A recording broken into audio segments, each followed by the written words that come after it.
જેની અંદર તમને કીધું છે 50 પૈસાના 100 સિક્કા, 1 રૂપિયાના 50 સિક્કા, 2 રૂપિયાના 20 સિક્કા, 5 રૂપિયાના 10 સિક્કા છે. કુલ સિક્કા કેટલા થશે જુઓ તો 180.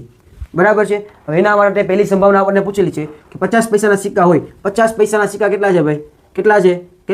100 છે. તો P ઓફ A બરાબર 100 છેદમાં આવશે 180. સૂત્ર છે એ ખાસ લખવાનું છે, ઘટના છે એ ખાસ લખવાની છે કે ઘટના એ 50 પૈસાના સિક્કા હોય. P ઓફ A બરાબર પસંદ થયેલા પરિણામ છેદમાં કુલ પરિણામ. પસંદ થયેલા એટલે શું? તો કે 50 પૈસાના કેટલા સિક્કા પસંદ કર્યા આપણે? 100. તો અહીં 100 આવી ગયા. કુલ પરિણામ 180 આવી ગયા. મીંડું જાય. 5 2 10 9 2 જવાબ શું થઈ જશે? 5/9. સમજાણો મિત્રો? ચલો બીજી ઘટના શું આપી છે? ઘટના બી. 5 રૂપિયાનો સિક્કો ન હોય, કોની ના પાડી?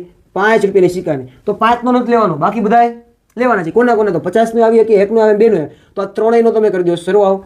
100 150 170. હવે બીજી વખત સૂત્ર લખવાની જરૂરિયાત નથી, ડાયરેક્ટ તમે લખી શકો છો. 170 ને કુલ કેટલા છે? 180. મીંડી કેન્સલ. જવાબ આવશે 17/18.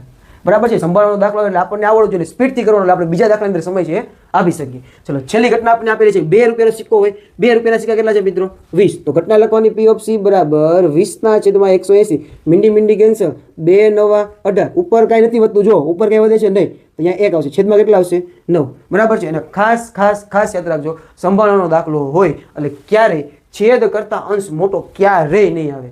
છેદ કરતા અંશ ક્યારેય મોટો નહીં આવે. આવે તો દાખલો તમારો ખોટો.